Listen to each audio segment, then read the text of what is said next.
आज उत्तर प्रदेश के अमरोहा जिला में गजरौला में एक बहुत दुर्भाग्यपूर्ण घटना आज 1 अक्टूबर को घटी। संजीव कुमार जी आज इस दुनिया में नहीं है। उन्होंने विद्यालय में ही आत्महत्या कर लिए, जो दुखद है, पीड़ादायक है।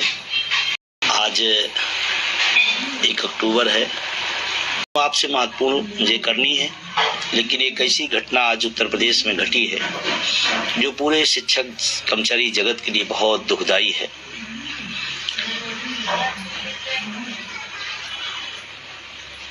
आज जैसे खबर आई हम सबके पास, कुछ क्षण तो समझ में नहीं आया कि एक शिक्षक इस दौर में कितना प्रताड़ित है, कितना पीड़ित है, मानसिक रूप से कितना परेशान है। और एक शिक्षक इस देश का निर्माता है, इस देश का भाग्य विधाता है। अगर वो मानसिक रूप से पीड़ित होगा तो कितना सुंदर और कितना सशक्त और कितना शिक्षित भारत बना सकता है। और ये कोई एक अध्यापक की बात नहीं, एक शिक्षक की बात नहीं। आज अमूमन आम लोग चर्चा करते हैं तो लोग जनरली कहना शुरू कर दिए हैं कि नौकरी करना कठिन हो गया है। खासकर शिक्षक को गैर शैक्षणिक कामों में इतना लगा दिया गया, उतना उलझा दिया गया है कि अपने मूल काम से बहुत दूर उसको किया जा रहा है। आज उत्तर प्रदेश के अमरोहा जिला में गजरौला में एक बहुत दुर्भाग्यपूर्ण घटना आज 1 अक्टूबर को घटी। संजीव कुमार जी आज इस दुनिया में नहीं है। उन्होंने विद्यालय में ही आत्महत्या कर लिए, जो दुखद है, पीड़ादायक है। और आज के इस दौर में शिक्षा और शिक्षक की जो स्थिति है, वास्तविक स्थिति है, उन सब से आप भली भांति परिचित हैं। फिर भी मैं संजीव जी आज दुनिया में नहीं है, उनको सत नमन करता हूँ, श्रद्धांजलि अर्पित करता हूँ अपनी तरफ से, अटेवा की तरफ से, NMOPS की तरफ से। लेकिन जो उनकी दास्ता, जो करुणा, जो पीड़ा की दास्ता उन्होंने बयान किया है अपने आत्महत्या के उसमें, वो बहुत ही दुखदाई है। किस तरह का काकस बन गया है। हमारे अधिकारी हों या हमारे जो उच्च पदाधिकारी हैं शिक्षा व्यवस्था के, उनका काम है एक अच्छा माहौल देना, एक अच्छी शिक्षा व्यवस्था के लिए एक फ्री और हेल्दी माहौल शिक्षक को देना उनका काम है। और जिस तरह का वर्णन उसने किया है, ये तो और दुखदाई है कि उसमें वो उच्चस्थ अधिकारी शामिल हैं पीड़ा में, उसकी प्रताड़ना में। बहुत ही दुखद घटना है, बहुत पीड़ादायक है।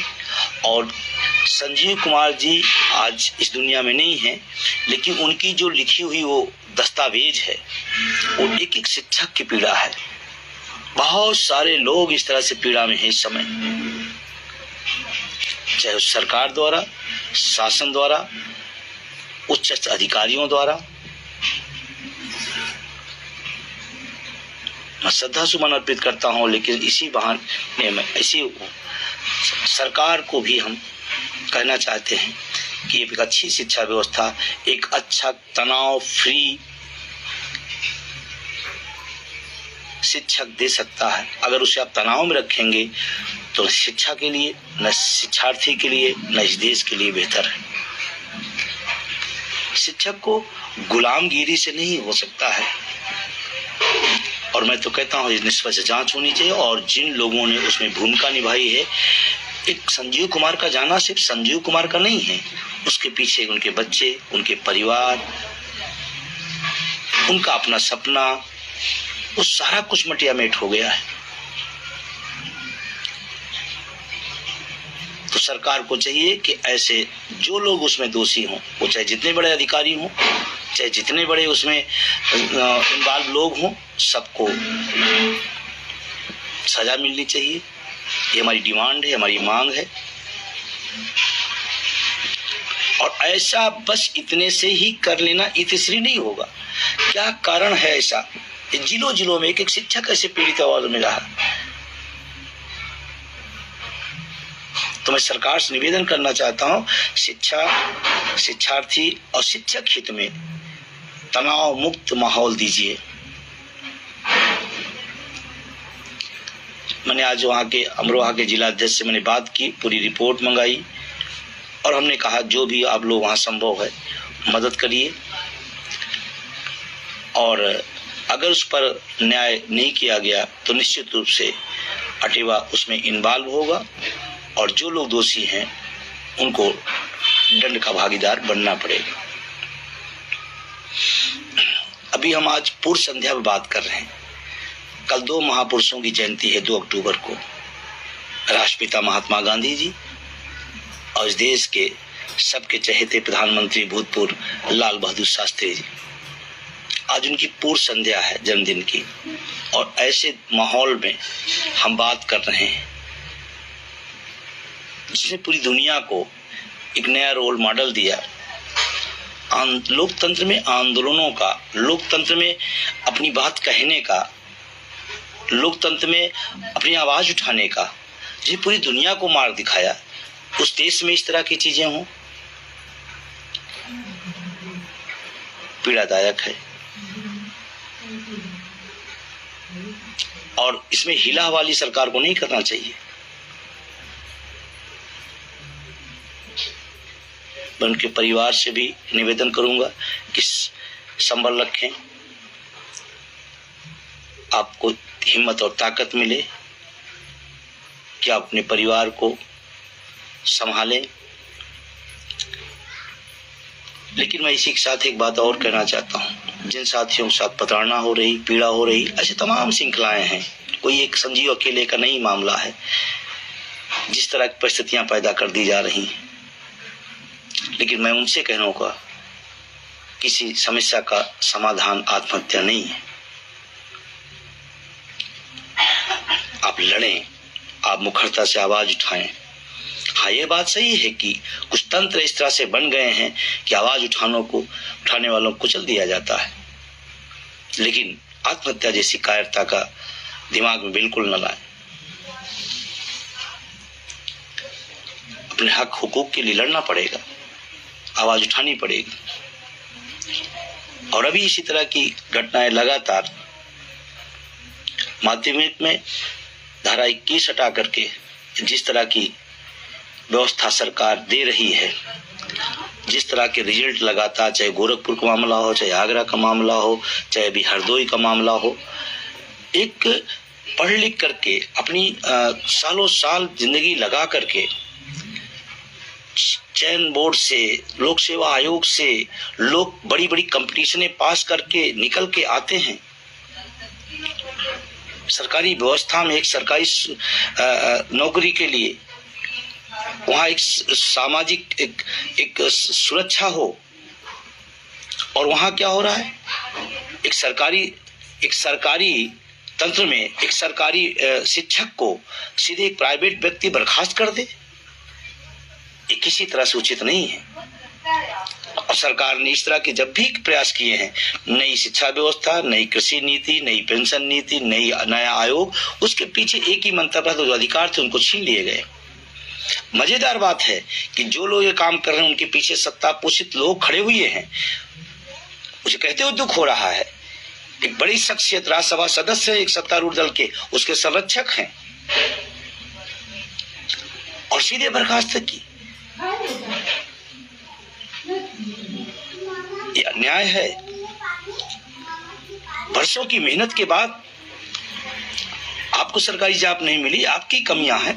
किसी ने बड़ी मेहनत के दम पर अगर सर्विस में आया है तो उसकी योग्यता है, कृपा पात्र नहीं है किसी के। लगातार घटनाएं बढ़ रही, पूरे प्रदेश के अंदर जो सूचनाएं लगातार मिल रही,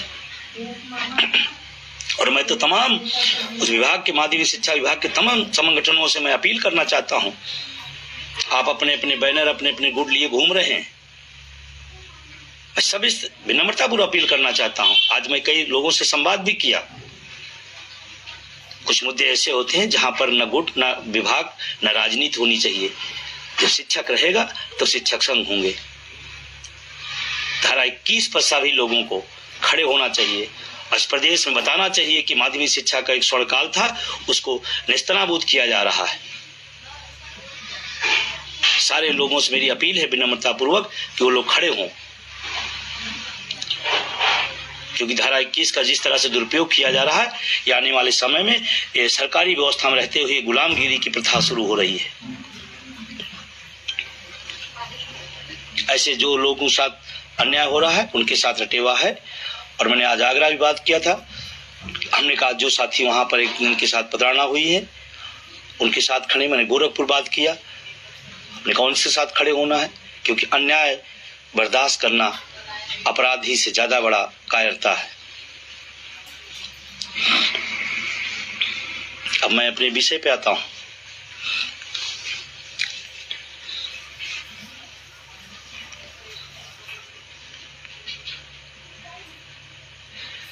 छब्बीस सितंबर, अभी आप सब ने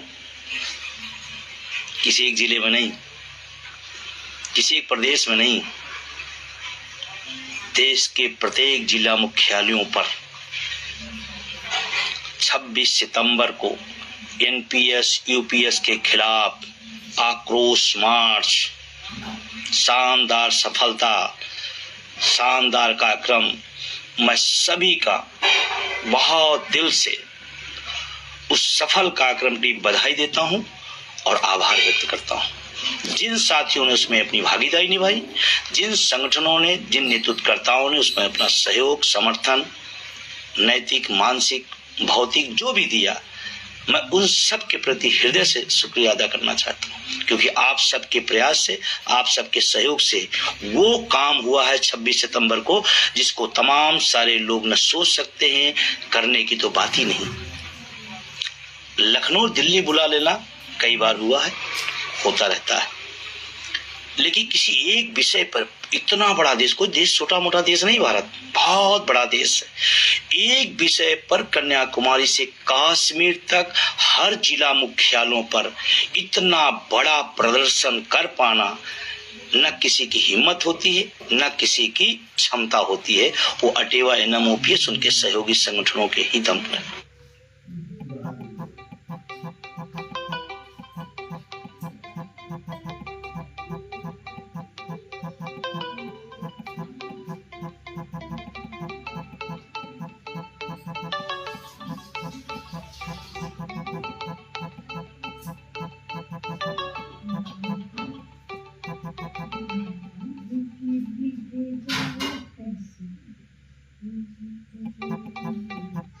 वो 26 सितंबर के किसी जिले के एक वीडियो देख ले कि नौजवान क्या चाहता है, और शायद सरकार के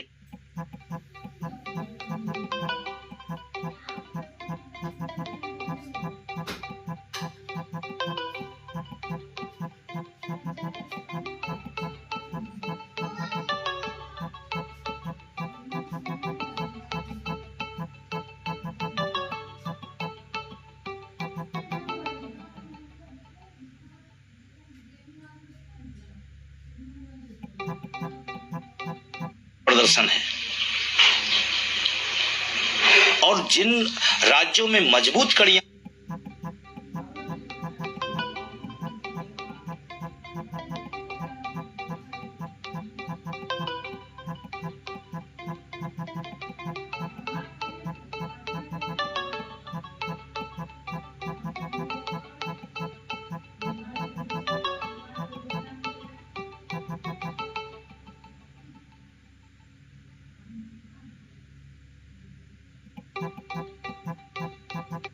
हिम्मत बढ़ती है, ताकत बढ़ती है कि नहीं, हम सही दिशा में हैं, सही मुद्दे के लिए हैं।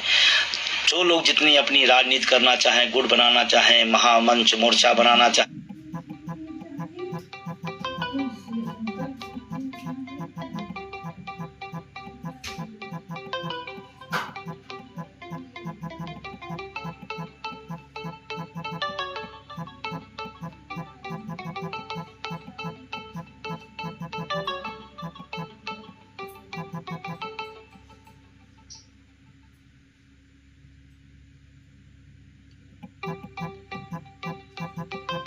हाल होने वाला है। मंच और मोर्चा बना लेने से नहीं होगा। किसी मुद्दे पर निष्पक्षता, ईमानदारी, कर्मठता के साथ, जुनून के साथ एक जगह खड़ा होकर एक लक्ष्य निर्धारित करके चलना पड़ता है। यूं ही नहीं कारवां खड़ा हो गया। लोगों को 10 लोग बुलाओ तो आपको पता चल जाएगी कि 10 लोग बुलाना कितना कठिन होता है। और यहाँ जिलों जिलों में रेला का रेला था। मैं किस जिले का नाम लूं? एक जिला से दूसरा जिला मजबूत, एक जिले से दूसरा जिला मजबूत। मैं वीडियो देखकर हतप्रस्त हूं कि जिले के कार्यक्रम है। मैं पूरे देश के NMOPS के पदाधिकारियों का, तमाम सारे प्रदेश के पदाधिकारियों, तमाम संगठनों का, उनके समस्त साथियों को मैं जो प्रत्यक्ष या अप्रत्यक्ष जहां भी सहयोग इस आंदोलन में किए हैं, और मैं फिर कह रहा हूं, NMOPS एक धारा पुरानी पेंशन की बहाली का है, उससे इधर कुछ नहीं, इधर उधर कुछ नहीं। विभाग की लड़ाई नहीं है कि विभाग के आंदोलन से होगा। केंद्र और राज्य में डिवाइड करने की बातें करके ये आंदोलन नहीं बढ़ेगा। एक समूह है, वो कहीं का भी हो, किसी पद पर हो, वो पेंशन से वंचित है, इस लड़ाई को आगे बढ़ाएगा। और 26 सितंबर कई चीजों को प्रमाणिकता दे दिया कि इस देश में पुरानी पेंशन का बैनर का नाम है NMOPS। और आपको मैं भाई बहुत छोटी सी बात कह रहा हूं, जब भी आपको कोई भटकाए, कोई बहकाए, एक बात देख लेना, 1 अक्टूबर की वो दिल्ली की रैली, आज 1 अक्टूबर है 2023। आज हम सब लोग 1 साल पीछे अगर जाए तो हम लोग सब दिल्ली में थे, और दिल्ली में थे ही नहीं, दिल्ली में इस समय तक हम लोग एक ऐतिहासिक रैली खड़े कर चुके थे। एक ऐतिहासिक रैली पूरे देश के अंदर संदेश दे चुकी थी कि देश का नौजवान पुरानी पेंशन के लिए बिल्कुल एकजुट है और बिल्कुल सशक्त आवाज से, संकल्प के साथ आगे बढ़ रहा है। आज हम इस समय लगभग 8:15 के आसपास हो रहे हैं। इस 1 अक्टूबर 2023 में इस समय पूरी धूम मची थी देश के अंदर। सिर्फ ध्यान रखना, 1 अक्टूबर की रैली देश में नहीं थी, पूरी दुनिया में गई। कि कौन लोग हैं पढ़े लिखे लोग जो इतनी बड़ी रैली बिना संरार के, संरक्षण के, आंख से आंख मिला के अपने मुद्दों के लिए दिल्ली के उस दिल पर जाकर के अपनी बात कह गए।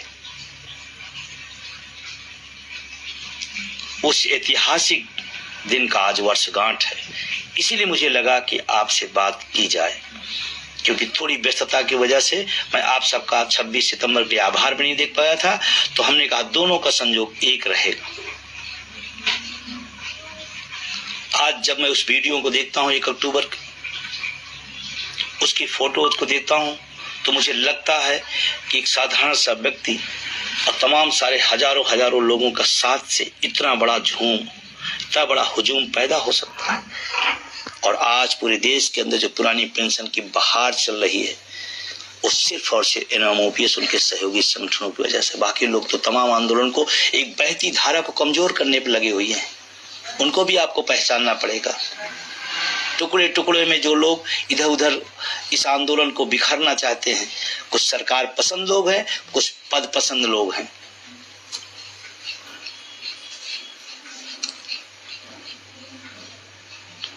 और 4 राज्यों के अंदर पेंशन अगर बहाल हुई तो NMOPS उनके सहयोगी साथियों द्वारा, आज मुद्दा अगर जिंदा हुआ है तो NMOPS के द्वारा, आगे भी जो परिणाम